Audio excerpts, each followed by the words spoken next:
Seri 3 Pelangi di Langit Singasari. Sepasang ular naga di satu sarang. Cerita, Esa Mintarja.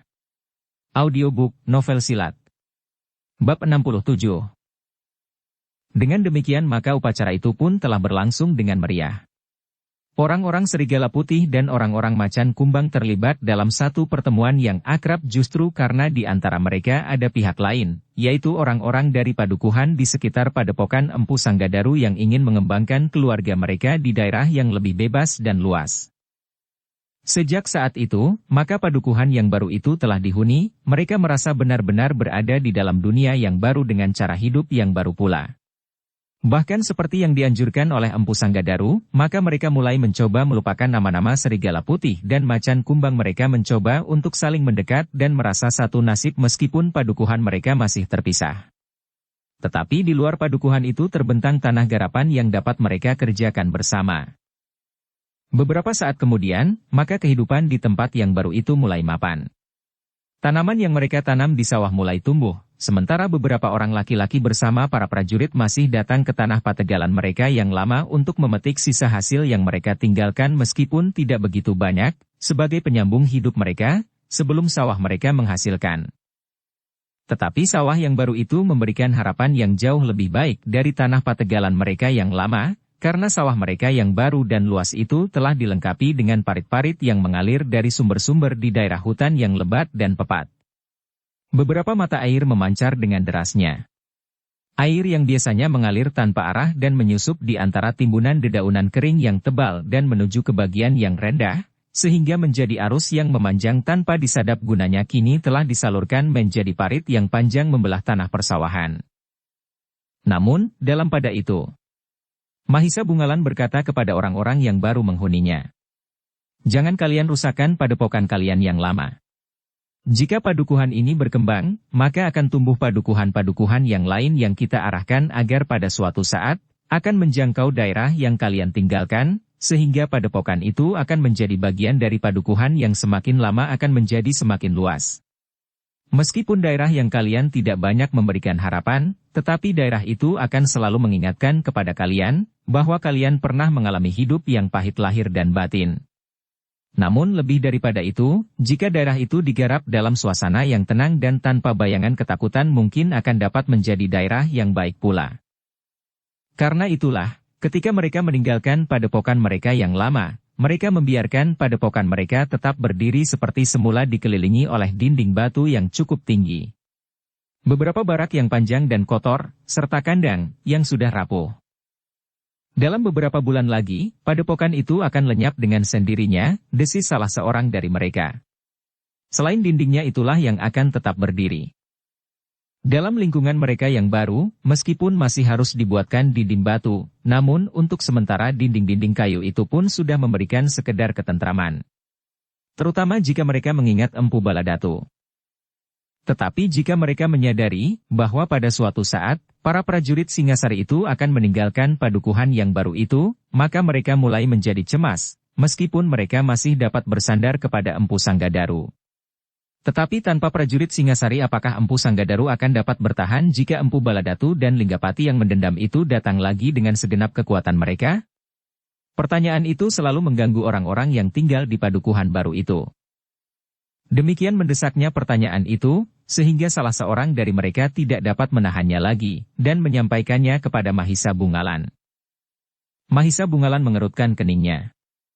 Namun kemudian ia pun bertanya, jika Empu Sanggadaru dan cantriknya yang berada di dalam padepokan dan pengawal-pengawal yang tinggal di padukuhan-padukuhan di luar padepokan tidak dapat bertahan terhadap Empu Baladatu dan Linggapati, apakah kalian cukup mengeluh dan kecemasan?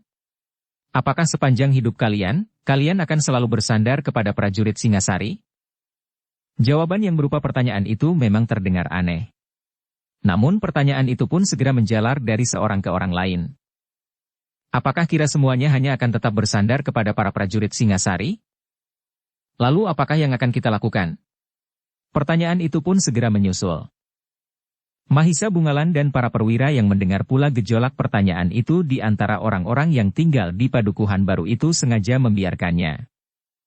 Biarlah mereka mencari jawaban, desis pemimpin prajurit yang ada di padepokan Empu Sanggadaru, yang menjadi pimpinan dari induk pasukan dari ketiga pasukan yang mula-mula dipecah di tiga padepokan, tetapi yang kemudian seakan-akan telah berkumpul pula meskipun setiap saat kelompok-kelompok kecil masih selalu berada di bagian-bagian yang terpisah dari padukuhan baru itu. Dalam pada itu, orang-orang di padukuhan baru itu pun seakan-akan mulai mencari jawab atas pertanyaan yang semakin lama semakin keras terdengar di telinga mereka. Ketika pertanyaan itu seakan-akan telah cukup lama mengganggu perasaan orang-orang yang tinggal di padukuhan yang baru itu, maka mulailah Mahisa Bungalan dan pemimpin prajurit Singasari itu membisikkan jawabnya di luar sadar, seakan-akan mereka telah menemukan jawab dari dalam hati mereka sendiri. Kenapa kita sendiri tidak mencoba untuk melindungi diri sendiri? Bukankah kita juga orang-orang yang pernah memiliki kemampuan untuk mempergunakan senjata? Jawaban itu semakin lama menjadi semakin tersebar di antara mereka. Orang-orang yang semula berasal dari padepokan Serigala Putih dan orang-orang yang berasal dan padepokan Macan Kumbang. Baru beberapa saat kemudian, Mahisa Bungalan dan para pemimpin prajurit Singasari dengan hati-hati mulai menumbuhkan di hati mereka kepercayaan kepada diri sendiri, setelah para prajurit itu yakin bahwa orang-orang itu agaknya telah menyukai dengan cara hidup mereka yang baru. Apalagi setelah tanaman mereka mulai nampak akan menghasilkan padi yang mulai berbuah di tanah persawahan, dan tanaman-tanaman lain yang hijau subur di tanah Pategalan. Kisanak, berkata prajurit yang berada di padepokan Empu Sanggadaru, kalian telah memiliki tanah yang banyak memberikan harapan. Karena itu, selanjutnya tergantung kepada kalian untuk memeliharanya dan mempertahankannya. Tanah itu adalah hak kalian, sehingga orang lain tidak akan kalian biarkan mengganggunya. Meskipun orang lain itu bernama Empu Baladatu. Orang-orang di padukuhan itu mengangguk-angguk tetapi salah seorang dari mereka bertanya, yang dibutuhkan oleh Empu Baladatu bukannya sawah dan ladang kami, tetapi bagaimanakah sikap kami jika yang dibutuhkannya adalah tenaga kami? Sebenarnya jawabnya sama saja. Untuk menentukan sikap kalian terhadap diri kalian adalah hak kalian pula. Apakah kalian akan bersedia meninggalkah padi yang sedang bunting, hijaunya daun kacang rambat dan pohon buah-buahan yang sedang mulai rimbun? Kemudian pergi untuk waktu yang tidak terbatas bersama Empu Baladatu, mengembara meninggalkan keluarga yang mulai kalian hargai sebagai imbangan hidup, bukan sebagai budak yang tidak bermartabat. Orang-orang itu mulai berpikir.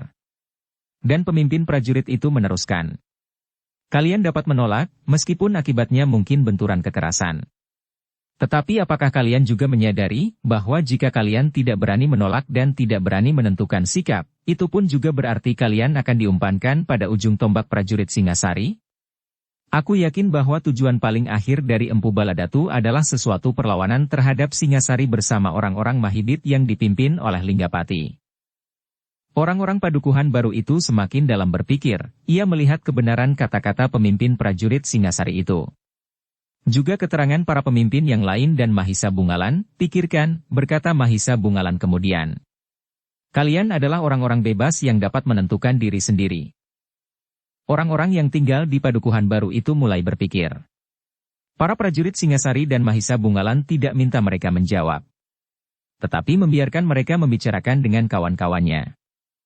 Tetapi karena dalam pergaulan sehari-hari, mereka juga saling berhubungan dengan orang-orang dari padukuhan yang lain, yang dihuni oleh orang-orang yang semula berasal dari padukuhan yang berada di bawah pengaruh Empu Sanggadaru, maka mereka pun saling membicarakannya. Orang-orang yang semula berasal dari padepokan yang berada di bawah pengaruh Empu Sanggadaru, yang tidak didera oleh peristiwa pahit yang hampir melumpuhkan keluarga besar mereka, tidak kehilangan kepercayaan kepada diri sendiri, sehingga mereka merasa wajib untuk mempertahankan kebebasannya. Kita harus tetap berdiri di atas pendirian kita sendiri, berkata salah seorang dari mereka.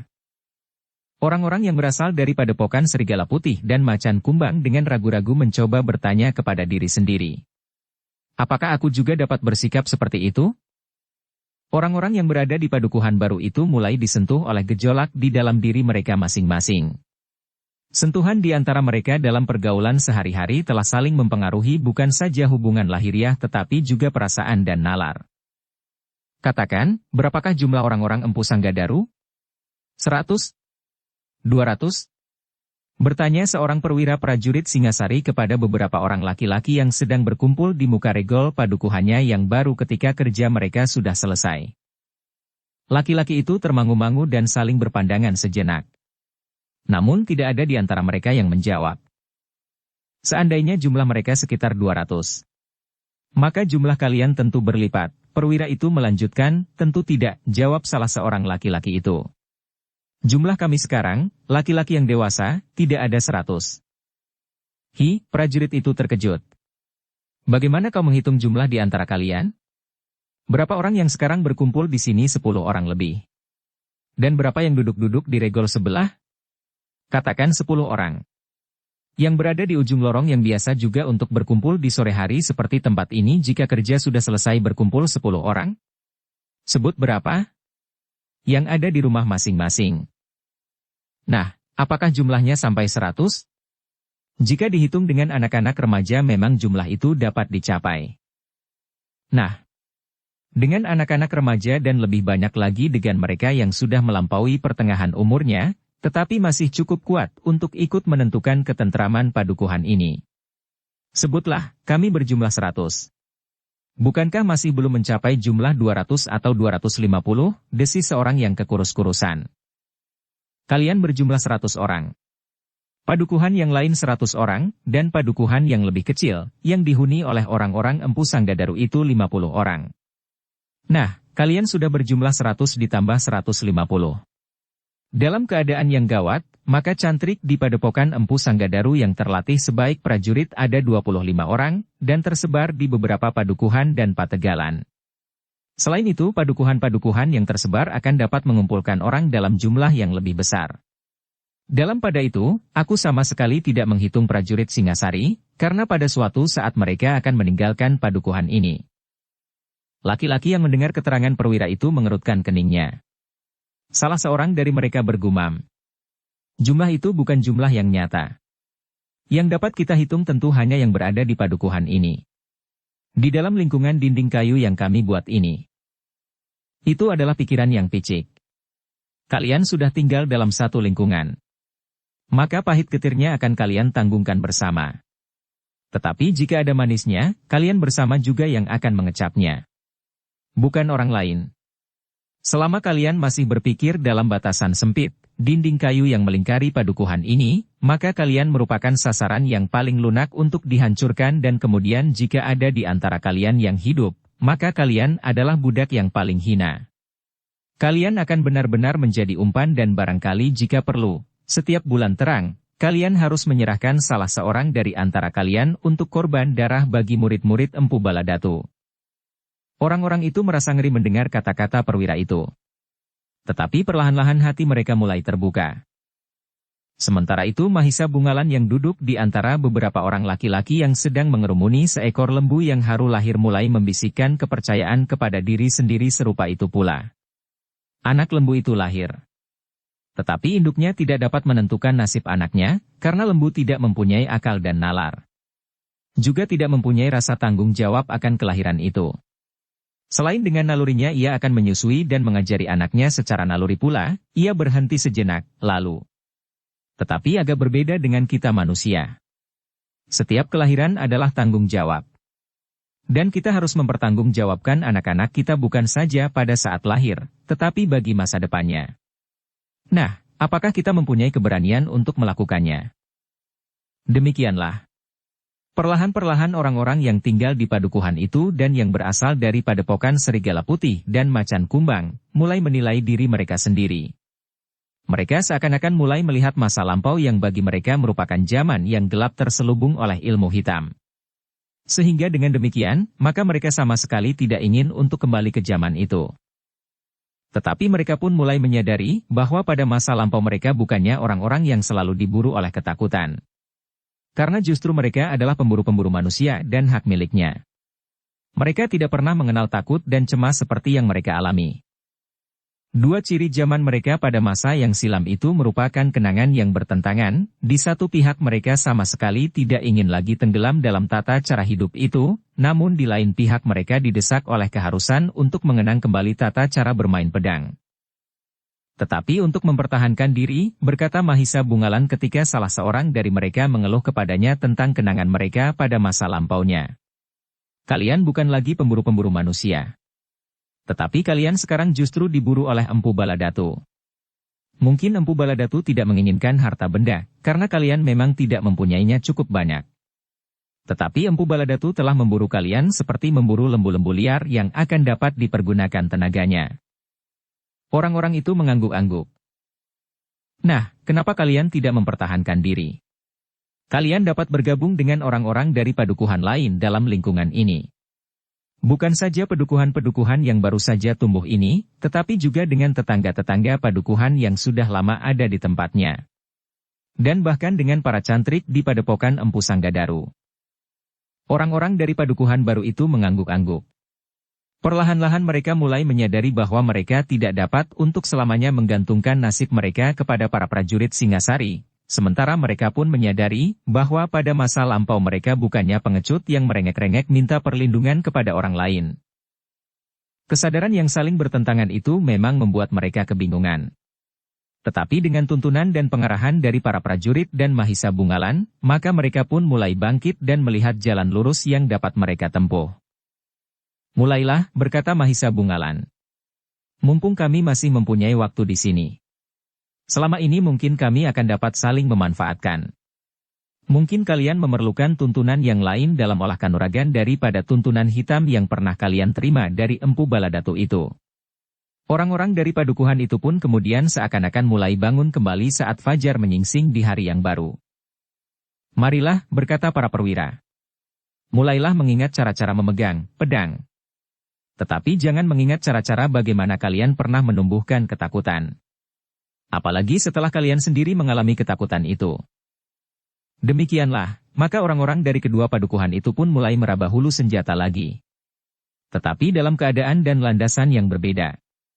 Karena itulah, maka mereka seakan-akan telah melupakan tata gerak dan sikap mempermainkan senjata-senjata itu. Adalah kewajiban para perwira dari Singasari untuk membangkitkan lagi kemampuan orang-orang padukuhan baru itu untuk menguasai olah kanuragan. Namun adalah menjadi kewajiban mereka pula untuk membersihkan orang-orang dari padukuhan itu dari sisa-sisa ilmu hitam yang mengerikan itu. Kalian tidak usah bersandar pada korban pihak lain, berkata salah seorang perwira. Korban darah sama sekali tidak berarti dalam peningkatan ilmu kalian secara langsung, tetapi karena korban itu telah mencengkam hati, maka kalian akan benar-benar tenggelam dalam latihan yang bersungguh-sungguh seakan-akan kalian sudah dibius oleh kengerian korban itu. Perwira itu berhenti sejenak, lalu. Sebenarnya lah dalam latihan yang demikian kesadaran diri kalian telah sebagian dihisap oleh kengerian itu. Sekarang, berlatih dengan sadar. Bahkan, sadar sepenuhnya bahwa yang kalian kehendaki adalah peningkatan ilmu. Kesungguhan yang demikian nilainya tidak akan kalah dengan kengerian korban darah di malam purnama itu. Sedangkan nilai yang akan kalian capai tentulah nilai yang lebih tinggi. Karena kalian tidak mengorbankan peradaban dan nilai kemanusiaan. Orang-orang di kedua padukuhan itu mengangguk-angguk. Mereka mencoba untuk mengerti dan melaksanakan pesan para perwira itu. Dengan tekun mereka pun kemudian berlatih dalam kelompok-kelompok kecil yang dipimpin oleh seorang perwira di setiap kelompok termasuk Mahisa Bungalan. Mahisa Murti dan Mahisa Pukat yang meskipun memiliki ilmu yang cukup, namun mereka masih belum masak untuk melimpahkan kemampuan mereka kepada orang lain. Sehingga keduanya hampir tidak mempunyai kewajiban tertentu selain ikut berjaga-jaga dan di saat-saat lain pergi berburu di dalam hutan. Meskipun demikian, kehadiran kedua anak muda itu memang dapat memberikan kesegaran, terutama bagi para remaja di kedua padukuhan itu. Ajaklah, berkata Mahisa Bungalan. Jika mereka mulai dengan suatu keinginan memperdalam ilmunya, maka para prajurit akan menuntun mereka. Anak-anak yang masih sangat muda akan merupakan bibit yang bersih bagi masa depan, karena mereka belum dikotori oleh masa lampau yang gelap dan hitam. Pesan kakaknya itu ternyata memberikan kesenangan tersendiri kepada Mahisa Murti dan Mahisa Pukat. Dengan sungguh-sungguh ia mengajak anak-anak yang masih seumur mereka atau lebih muda sedikit untuk bermain-main. Kadang-kadang keduanya menunjukkan kemampuan mereka dalam latihan yang seolah-olah bersungguh-sungguh. Keduanya telah tangkas mempermainkan senjata. Bukan saja dalam latihan tetapi dalam pertempuran yang sebenarnya. Menarik sekali, berkata anak-anak remaja itu. Apakah aku boleh ikut? Pertanyaan itulah yang mereka harapkan. Dengan senang hati ia menjawab. Tentu boleh, siapa mau ikut? Ternyata anak-anak ingin memperoleh sekedar ilmu bagi keselamatan diri. Jika kalian bersungguh-sungguh, maka aku akan mengatakannya kepada Kakang Mahisa Bungalan, berkata Mahisa Murti. Kami bersungguh-sungguh, jawab anak-anak itu hampir serentak. Ketika Mahisa Bungalan mendengar keinginan itu, maka timbullah harapannya. Bahwa padukuhan itu pada suatu saat, tidak akan lagi menggantungkan dirinya kepada perlindungan siapapun. Apalagi jika mereka sudah merasa satu. Mahisa Bungalan sendirilah yang kemudian menangani anak-anak remaja di padukuhan-padukuhan itu. Bahkan juga di padukuhan yang semula berada di dalam lingkungan padukuhan yang memang sudah berkiblat kepada padepokan Empu Sanggadaru. Keinginan anak-anak itu telah menarik perhatian Empu Sanggadaru pula. Karena itu, sesuai dengan kebiasaannya, maka ia pun tidak berkeberatan untuk memberikan latihan kepada siapapun juga, termasuk anak-anak itu. Tetapi ia tidak dapat melakukan untuk jumlah yang terlalu banyak. Karena itu maka ia pun telah memilih 30 orang anak-anak remaja yang harus datang bergiliran ke padepokannya pada waktu yang terbagi masing-masing dalam kelompok yang berjumlah 10 orang. Berbeda dengan Empu Sanggadaru, maka Mahisa Bungalan telah mengambil jalan lain. Dikumpulkannya anak-anak remaja itu di tempat yang luas. Maka mereka mulai menirukan tata gerak yang paling sederhana. Berulang-ulang setiap hari. Bahkan Mahisa Bungalan menganjurkan mereka melakukannya pagi dan sore. Setiap 3 hari sekali. Mahisa Bungalan menambah tata gerak yang baru dalam beberapa jenis unsur, dan tata gerak yang baru itu pun harus dihafal pula. Mereka tidak akan mengenal apa yang mereka lakukan, desis Mahisa Pukat pada suatu hari. Mereka hanya menirukan dan menghafalkan. Mereka melakukan tata gerak itu berurutan dengan cepat dan benar. Tetapi apakah pada suatu saat jika mereka berhadapan dengan lawannya, tata gerak itu pula yang akan dipertunjukkan, sementara itu lawannya akan mengambil sudut kelemahannya. Aku mengambil cara yang lain dari cara yang pernah kau tempuh saat kau mempelajari ilmu kanuragan, jawab Mahisa Bungalan. Di sini aku menghadapi banyak orang. Dari 3 padepokan ini, selain yang mengikuti latihan-latihan di padepokan Empu Sanggadaru, 30 orang terpilih, aku hanya membagi mereka menjadi 6 kelompok. Setiap kelompok hanya sempat berlatih setiap 3 hari sekali, 1 kali pagi dan 1 kali sore, sedangkan di kesempatan lain mereka harus melakukan sendiri tanpa aku.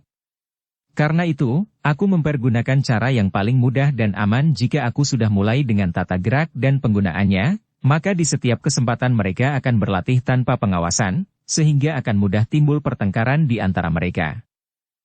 Mahisa Murti dan Mahisa Pukat hanya mengangguk-angguk saja.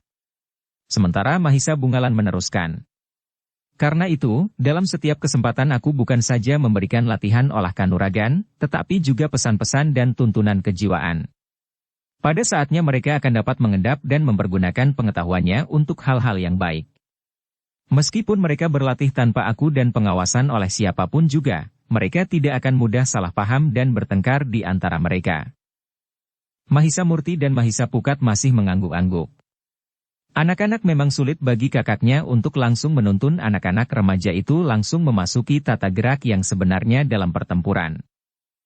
Dengan demikian maka Mahisa Bungalan di setiap hari, pagi dan sore, tentu berada di sebuah lapangan bersama anak-anak muda dalam kelompok yang sudah terbagi. Mahisa Bungalan sengaja mengisi setiap kelompok dari anak-anak muda ketiga padukuhan itu, agar di antara mereka segera terjalin hubungan yang lebih baik, jauh lebih baik orang-orang tua mereka. Namun dalam pada itu, Mahisa Bungalan termasuk orang yang keras dan memegang teguh peraturan. Ia tidak mau melihat seseorang yang datang terlambat. Jika ada di antara anak-anak muda itu yang memasuki barisannya setelah Mahisa Bungalan mulai, maka anak itu tentu akan mendapat hukuman. Sementara mereka yang tidak datang, akan diketahui pula oleh Mahisa Bungalan. Di kesempatan lain anak itu pun akan mendapat hukumannya pula. Dengan demikian, maka anak-anak remaja yang mengikuti latihan itu menjadi sangat patuh. Tetapi Mahisa Bungalan tidak membuat mereka menjadi takut dan tidak berani menyatakan pendapatnya dan mengajukan pertanyaan kepadanya. Demikianlah latihan-latihan semacam itu berlangsung beberapa lama sementara, para perwira telah melakukannya pula. Dalam kelompok-kelompok orang-orang tua dan anak-anak muda yang sudah meningkat dewasa. Pada suatu saat, aku pun akan membagi mereka dalam kelompok-kelompok yang lebih kecil, berkata Mahisa Bungalan. Maka akan datang giliranmu untuk ikut mengawasi mereka. Dengan demikian maka padukuhan-padukuhan baru itu pun nampak menjadi hidup. Setiap saat nampak kesibukan dari penghuni-penghuninya. Mereka sibuk dengan sawah mereka. Dan mereka pun sibuk dengan latihan-latihan kanuragan, agar mereka tidak menjadi sasaran ketamakan orang lain. Dengan membagi waktu dan tenaga, di bawah asuhan para prajurit dan Mahisa Bungalan, maka semuanya dapat berjalan lancar. Latihan-latihan dapat berlangsung seperti yang diharapkan, sementara pekerjaan mereka di sawah sama sekali tidak terganggu.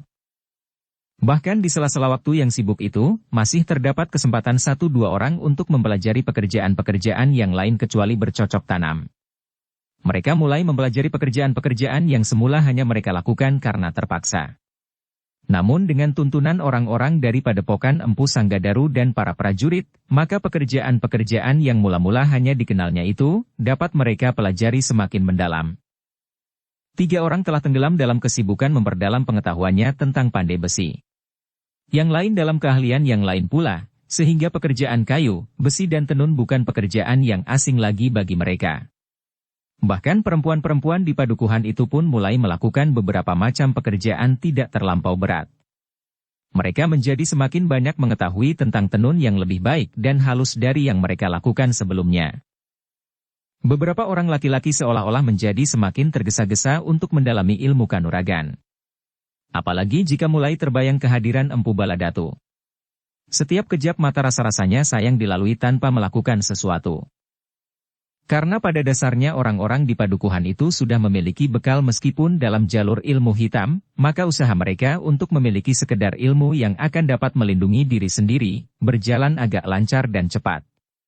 Dalam waktu yang dekat, rasa-rasanya mereka telah mulai mengenal kemampuan diri sendiri meskipun dalam wujud yang agak lain dan dalam jalur yang berbeda. Mereka tidak lagi membasahi senjata mereka dengan darah di setiap purnama. Bahkan jika mereka teringat akan masa lalu, terasa bulu tengkuk mereka meremang. Itulah sebabnya, mereka tidak lagi mau menyentuh senjata-senjata mereka yang lama. Ketika mereka telah dapat membuat yang baru, maka yang lama itu pun telah disingkirkannya. Ditanam dalam-dalam di tengah-tengah hutan seakan-akan mereka telah menguburkan masa lampau mereka di tempat yang tidak akan mereka jamah lagi. Ternyata bukan saja orang tua dan anak muda yang telah semakin meningkat dalam olah kanuragan. Para remaja pun telah mulai mengenal beberapa unsur gerak dengan baik, bahkan mereka telah dapat mengingat dan melakukan unsur-unsur gerak pokok yang diberikan oleh Mahisa Bungalan.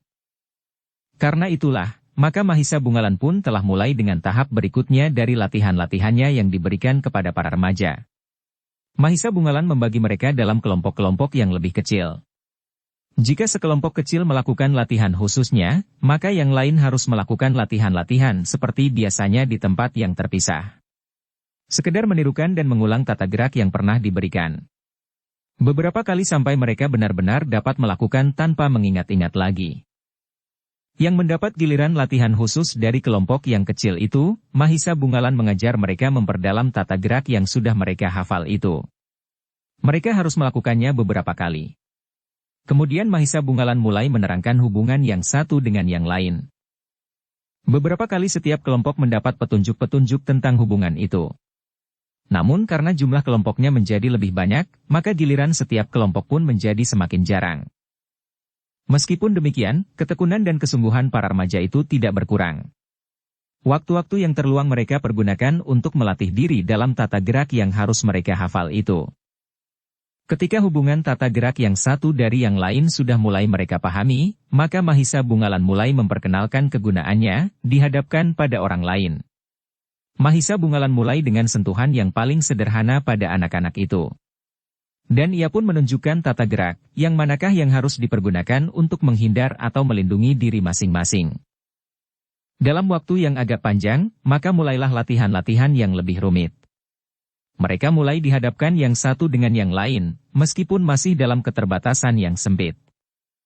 Tetapi karena anak-anak remaja itu dengan sungguh-sungguh mengikuti semua petunjuk dan latihan-latihan yang diberikan oleh Mahisa Bungalan, maka dalam saat-saat tidak terlampau lama, mereka pun mulai mengenal olah kanuragan yang sebenarnya, meskipun dalam tingkat permulaan sekali. Dengan demikian ketika latihan-latihan itu mulai menjadi semakin rumit, Mahisa Murti dan Mahisa Pukat pun mendapat tugasnya pula.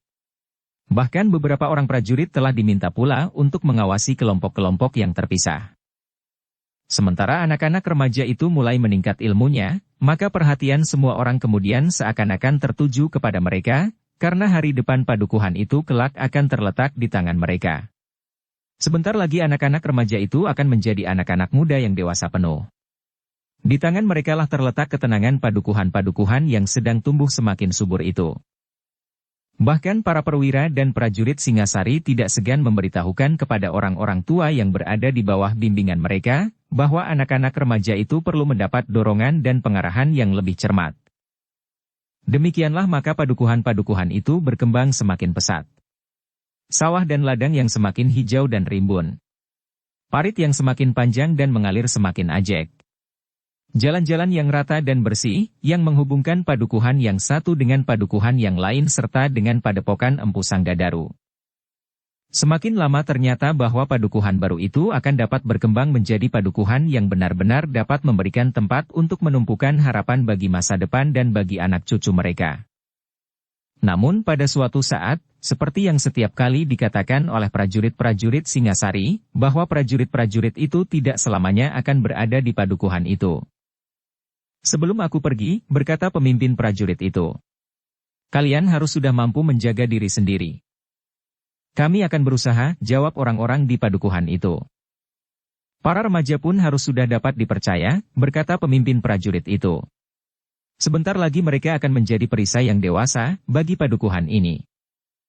Anak-anak remaja itu menjadi semakin bersungguh-sungguh. Mereka melakukan apa saja yang diperintahkan Mahisa Bungalan kepada mereka dengan patuh. Kelompok-kelompok kecil yang dibentuk kemudian, selalu mengadakan latihan pada saat-saat yang ditentukan. Bahkan pada saat-saat lain kapan saja mereka sempat. Mahisa Pukat dan Mahisa Murti seakan-akan telah luluh di antara mereka. Karena kedua anak-anak muda ini merasa dirinya mendapat kawan bermain. Meskipun ilmu keduanya jauh terpaut, tetapi umur yang sebaya, telah membuat mereka berada dalam satu lingkungan. Justru karena itulah, maka anak-anak remaja di padukuhan yang baru itu dapat banyak menyadap dari Mahisa Pukat dan Mahisa Murti. Justru karena ia adik-adik Mahisa Bungalan yang mempunyai sumber ilmu yang sama. Dalam pada itu, 30 orang remaja yang langsung berada di bawah asuhan Empu Sanggadaru pun meningkat dengan cepat.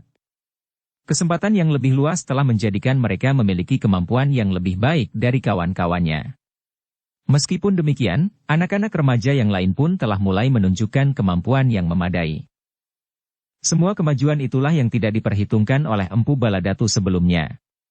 Ia hanya mempertimbangkan kemungkinan kedatangan prajurit Singasari yang pada suatu saat tentu akan ditarik kembali. Dalam pada itu, Mahisa Bungalan, Mahisa Murti dan Mahisa Pukat yang ada di antara para remaja itu telah mulai segalanya dari permulaan. Namun dalam pada itu, ternyata bahwa mereka tidak hanya sekedar mengajarkan ilmunya. Tetapi mereka seakan-akan telah mengulang kembali apa yang pernah mereka terima sejak permulaan. Dengan demikian maka seakan-akan mereka telah memperbaharui seluruh ilmu mereka dengan melihat semua unsur gerak yang ada. Ternyata ketiga anak-anak muda itu mampu memanfaatkan keadaan. Di saat-saat yang senggang, bahkan kadang-kadang di malam hari, ketiganya telah menyendiri. Mereka mulai menilai setiap tata gerak yang mereka kuasai, dan kemudian memperbandingkannya dengan sumber yang mereka kenal pada saat mereka mempelajari ilmu itu. Bagi Mahisa Murti dan Mahisa Pukat penilaian kembali tata gerak pada olah kanuragan yang dikuasainya bersama kakaknya itu, ternyata sangat menguntungkan. Meskipun mereka sekedar mengulang, yang telah mereka miliki tetapi rasa-rasanya yang mereka miliki itu menjadi semakin dewasa, Mahisa Murti dan Mahisa Pukat seolah-olah menjadi semakin mengenal dirinya sendiri dan setiap gerak yang pernah mereka lakukan. Yang semula seakan-akan sekedar melakukan gerak naluriah, kemudian ternyata bahwa mereka mulai mengenal sifat dan watak gerak itu sendiri dan dalam hubungnya dengan ilmunya dalam keseluruhan. Bagi Mahisa Bungalan pun bukannya tidak berarti sama sekali. Kadang-kadang pada celah-celah tata gerak yang diberikannya kepada anak-anak remaja yang dimulainya dari permulaan sekali itu, ia menemukan sesuatu yang bermanfaat dan disempurnakannya di saat ia berada sendiri di halaman belakang, dari pondoknya. Sementara itu, Empu Baladatu yang menempa diri bersama anak buahnya itu pun sampai pada suatu saat, di mana mereka teringat kepada padepokan serigala putih dan macan kumbang. Ada beberapa orang di antara mereka yang dapat kita ambil dan kita tempa di sini, berkata Empu Baladatu. Meskipun jumlahnya tidak banyak, tetapi berguna bagi kita, karena mereka akan mengembangkannya di antara mereka sendiri. Beberapa orang anak buahnya yang terdekat mengangguk-angguk. Namun ada di antara mereka yang bertanya, apakah kita dapat mempercaya mereka? Nampaknya mereka telah kehilangan semua sifat dan watak mereka yang keras. Jiwa mereka benar-benar telah hancur bersama hancurnya pasukan mereka sehingga mereka sama sekali tidak dapat berbuat apapun selain pasrah dan perlahan-lahan membiarkan diri mereka binasa. Kita akan mengajar mereka, bagaimana mereka harus bangkit. Kita akan mengambil beberapa orang yang akan kita coba untuk mengingatkan mereka kepada ilmu yang pernah mereka miliki. Berapa orang empu? Bertanya yang lain, ambillah 5 orang di antara mereka. Jangan yang sudah terlalu tua. Tetapi ambillah yang masih muda. Sehingga jerih payah kita tidak akan sia-sia. Jika kita berhasil, maka kita akan mengambil lebih banyak lagi. 10 atau 20, sehingga pada suatu saat, kita akan mempunyai sepasukan prajurit yang terlatih baik dari kedua padepokan itu. Bahkan mungkin ratusan orang. Para pengawal terdekat itu mengangguk-angguk. Sementara Empu Baladatu meneruskan. Pergilah. Bawalah 4 orang pengawal bersamamu sehingga semuanya akan berjumlah 5 orang.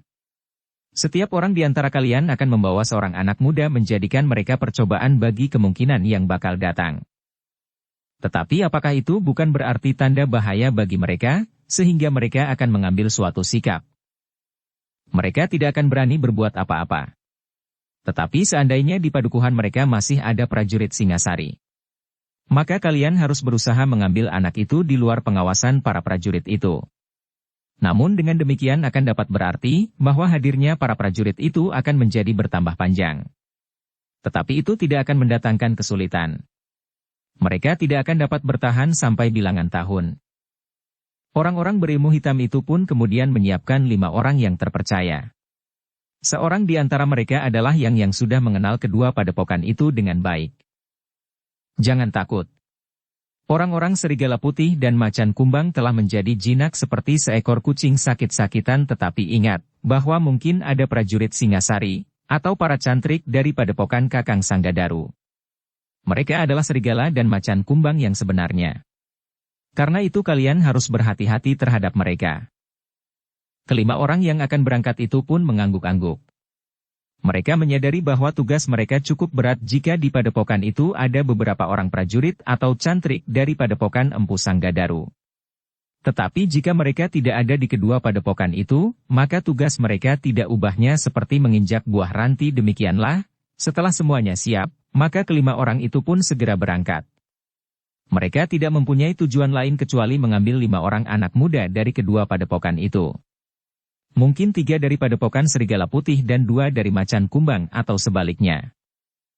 Jika kelima orang itu berhasil ditempa dalam waktu singkat, maka yang 5 itu akan segera menjadi berlipat ganda, berkata Empu Baladatu. Di perjalanan kelima orang itu sama sekali tidak menjumpai kesulitan apapun juga. Tidak ada seorang pun yang mengganggu mereka apalagi berusaha menghalangi untuk mencapai padepokan itu, maka kelima orang itu harus bermalam di perjalanan meskipun mereka berkuda. Tetapi bermalam bukannya persoalan bagi mereka berlima. Demikianlah mereka pun telah menempuh seluruh perjalanan dengan selamat. Namun mereka tidak tergesa-gesa mendekati padepokan serigala putih maupun macan kumbang.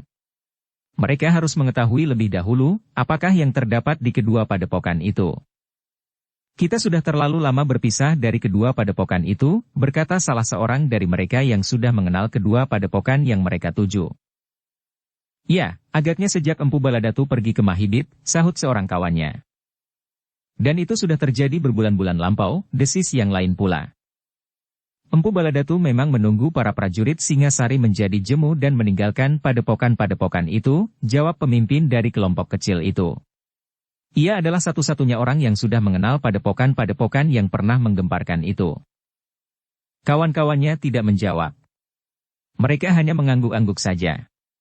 Karena mereka merasa bahwa pengetahuan mereka tentang kedua padepokan itu sangat sedikit. Kita akan berhenti di sini, berkata pemimpin kelompok itu. Kita akan menyelidiki keadaan. Kelima orang itu pun kemudian beristirahat di pinggir sebuah hutan kecil. Mereka menambatkan kuda mereka di tempat yang terlindung. Demikian pula mereka mencari tempat untuk beristirahat di balik gerumbul-gerumbul perdu. Beristirahatlah, berkata pemimpin kelompok itu. Tetapi seorang dari kalian akan pergi bersamaku menyelidiki padepokan serigala putih itu. Kawan-kawannya mengangguk-angguk. Tetapi mereka tidak begitu memikirkan apa yang sedang mereka hadapi, karena mereka masih harus menunggu keterangan dari kedua kawannya yang masih akan menyelidiki keadaan. Dalam pada itu, ketika malam menjadi gelap, maka kedua orang yang akan menyelidiki padepokan serigala putih dan macan kumbang itu pun mulai bergerak. Dengan sangat hati-hati mereka mendekati padepokan yang pernah berada di bawah pengaruh Empu Baladatu meskipun untuk waktu yang tidak terlalu lama. Apakah kau tidak keliru? Bertanya salah seorang dari keduanya. Tanah yang dapat memberikan harapan bagi mereka. Tentu tidak. Aku mengenal jalan menuju ke padepokan itu sebaik-baiknya, jawab yang lain. Lalu tiba-tiba. Nah, aku sudah menemukan lorong itu. Tetapi keduanya termangu-mangu sejenak. Lorong itu terlampau kotor dan ditumbuhi rerumputan liar. Tidak ada jalur walaupun, hanya setapak. Jalan ini seolah-olah sudah lama sekali tidak dijamah kaki, desis yang seorang, yang memang belum pernah mengenal daerah itu. Ya. Tetapi aku tidak akan keliru. Jalan menuju ke padepokan itu adalah jalan ini.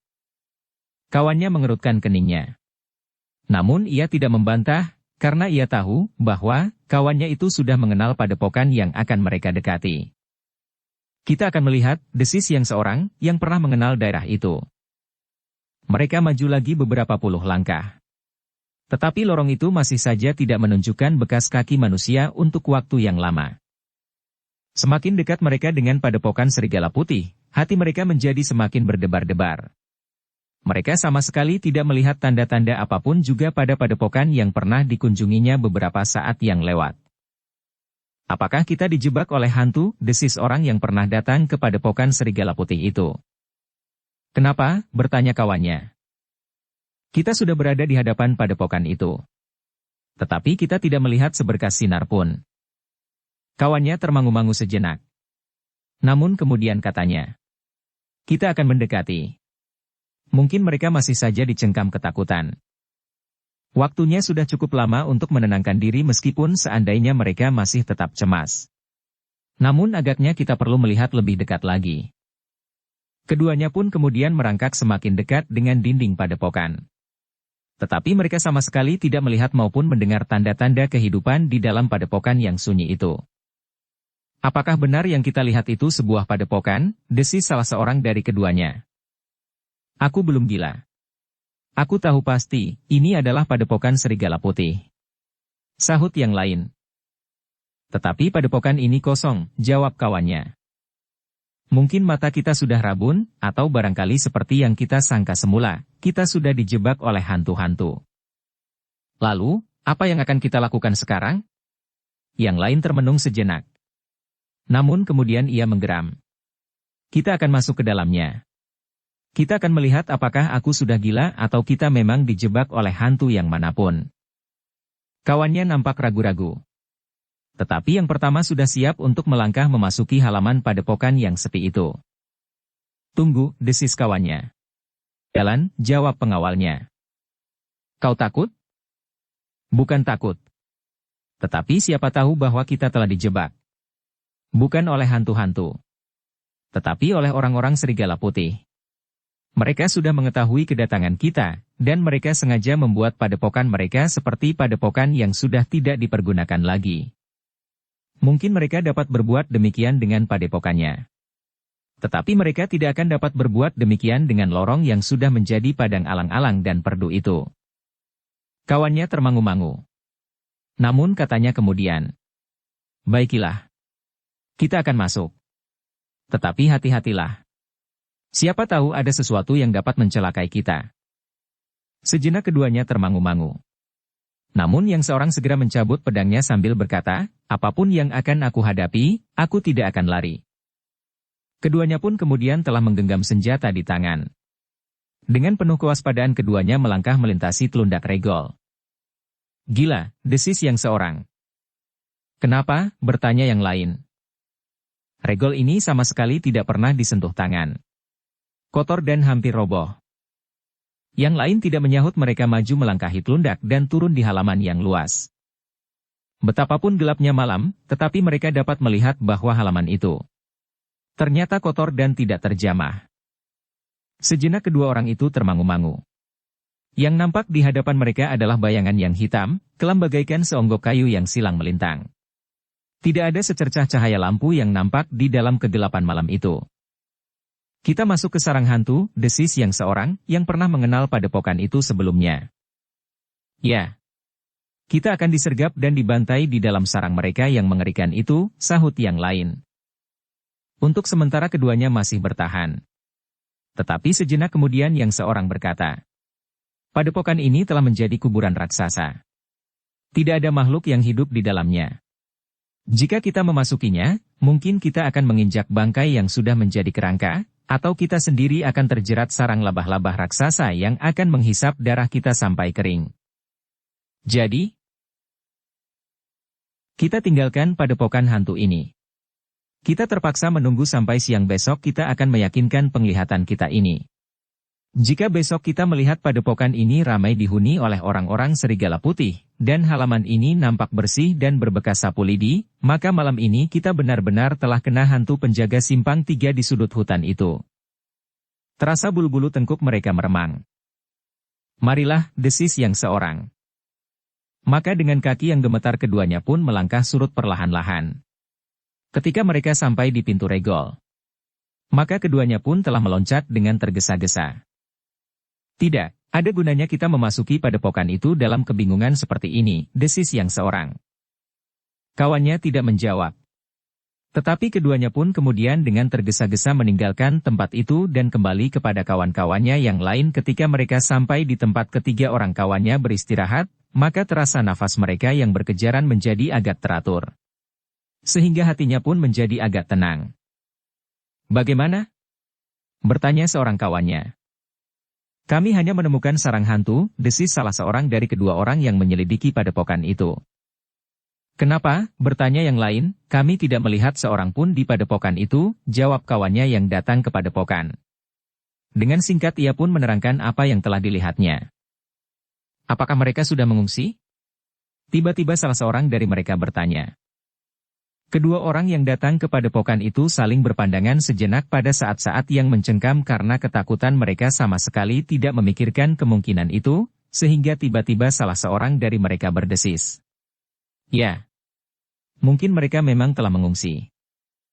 Yang lain mengangguk-angguk. Katanya, itu adalah kemungkinan yang masuk akal.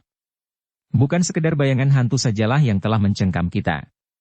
Kawan-kawannya tersenyum. Namun orang yang datang ke padepokan itu berkata, jika bukan aku yang datang, tentu akibatnya akan sama saja. Justru aku yang sudah mengenal padepokan itu sebelumnya. Jadi bagaimana dengan kita sekarang?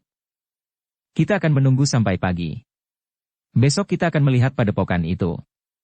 Barulah kita akan mendapatkan kesimpulan. Orang-orang itu pun tidak mempunyai pilihan lain kecuali menunggu sampai matahari terbit.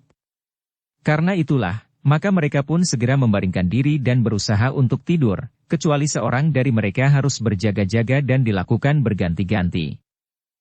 Ketika fajar menyingsing, maka kelima orang itu pun segera bersiap-siap. Tetapi mereka pun tidak akan pergi bersama-sama. Dua orang yang semalam pergi mengunjungi padepokan itulah yang akan kembali meyakinkan bahwa mereka tidak masuk ke dalam sarang hantu. Dengan hati-hati mereka melintasi lorong yang semalam mereka lalui. Lorong itu benar-benar lorong yang kotor dan tidak terjamah kaki. Kita tidak rabun, dan kita tidak ditenung hantu, desis salah seorang dari keduanya. Lorong ini memang sudah lama tidak dilalui orang. Kawannya mengangguk-angguk. Tetapi ia tidak menjawab. Mereka pun kemudian menjadi semakin tidak ragu-ragu lagi, bahwa padepokan itu memang sudah kosong. Mereka tidak lagi bersembunyi dan merangkak.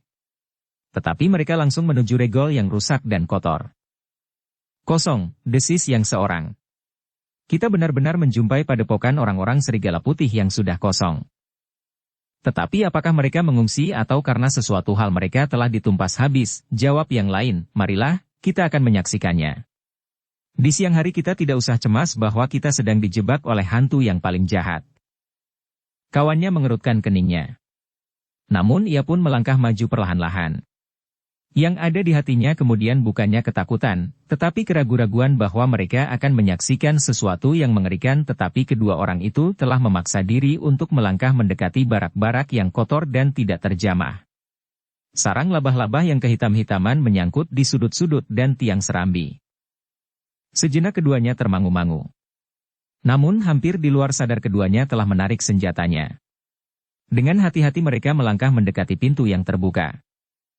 Dengan ujung pedang yang teracung, keduanya menjenguk dengan ragu-ragu. Tetapi karena mereka tidak melihat sesuatu maka mereka pun segera melangkah masuk.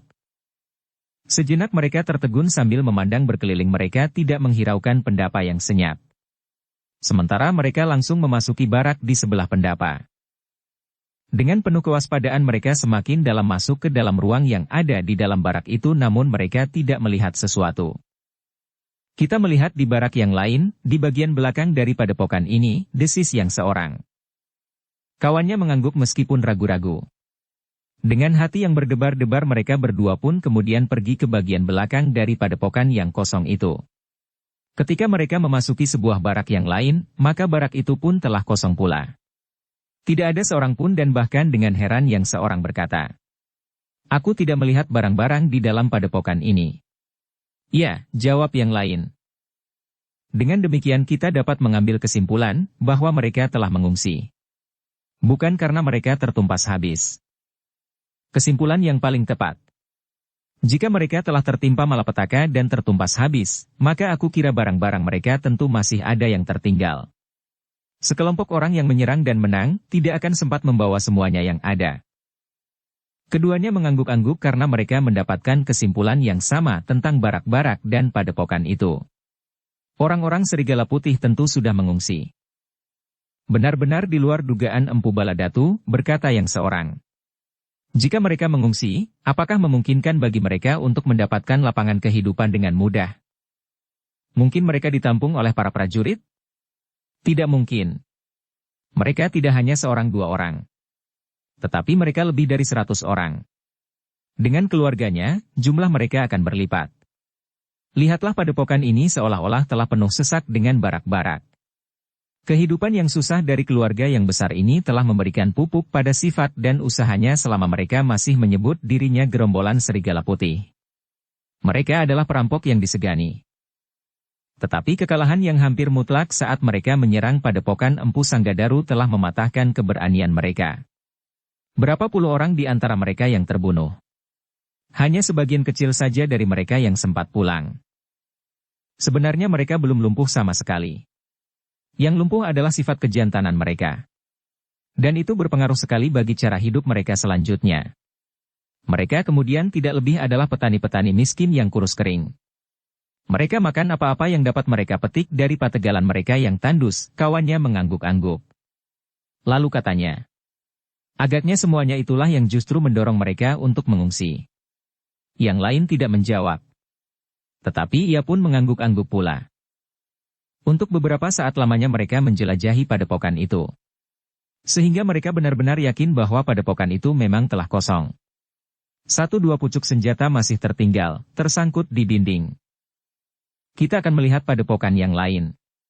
Padepokan gerombolan macan kumbang, yang mempunyai sifat yang sama dengan orang-orang serigala putih, tetapi yang sepanjang hidup mereka selalu bersaing dan bermusuhan. Keduanya bersumber pada dasar ilmu yang sama, cara hidup yang sama dan kegemaran yang sama. Apakah mereka juga mengalami keadaan yang sama? Tidak dapat diduga. Semuanya memang mungkin. Kedua orang itu pun kemudian kembali kepada kawan-kawannya dengan cerita yang mengecewakan, karena mereka tidak dapat melakukan pekerjaan mereka.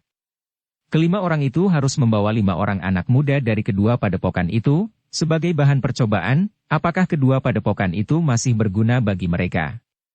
Tetapi ternyata bahwa padepokan ternyata telah mengalami perubahan. Namun demikian orang-orang dari padepokan Empu Baladatu itu masih ingin mencoba untuk melihat padepokan macan kumbang. mungkin orang-orang macan kumbang telah memilih jalan lain dari orang-orang padepokan serigala putih. Marilah, kata akan segera melihat. Tetapi kita masih harus tetap berhati-hati. Jika padepokan itu masih ada, kita akan membawa kelima orang anak muda itu dari sana. Dan mungkin Empu Baladatu harus mengambil sikap yang lain dari rencananya semula. Agar semuanya tidak sia-sia. Demikianlah kelima orang itu pun segera berpacu menuju ke padepokan macan kumbang.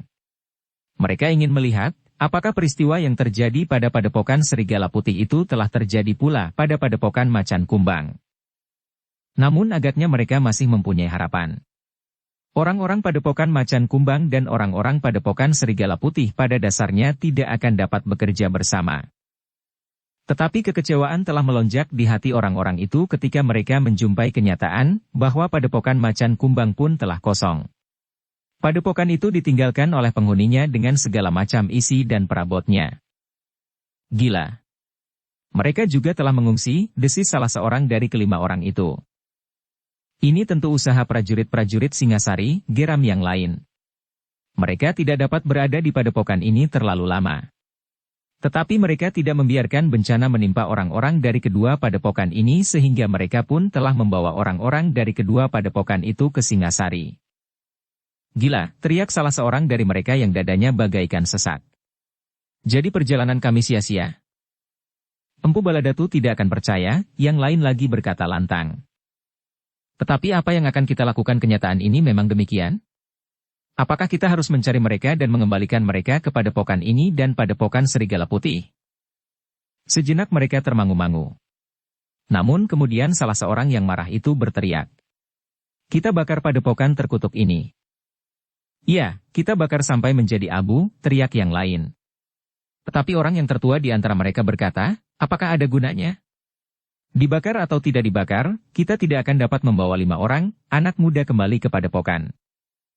Apakah kita akan mencarinya sepanjang jalan? Tiba-tiba salah seorang dari mereka berpendapat. Kau kira anak-anak muda itu tidak dapat berbicara?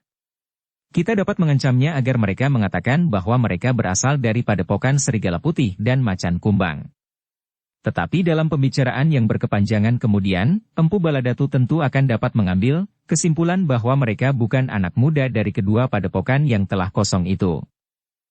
Jadi, apakah yang akan kita lakukan? Kembali. Mengatakan apa yang telah kita lihat kepada Empu Baladatu. Yang lain termangu-mangu. Kembali kepada Empu Baladatu tentu tidak akan menyenangkannya. Empu Baladatu tentu akan memaki-maki, dan mungkin tidak percaya.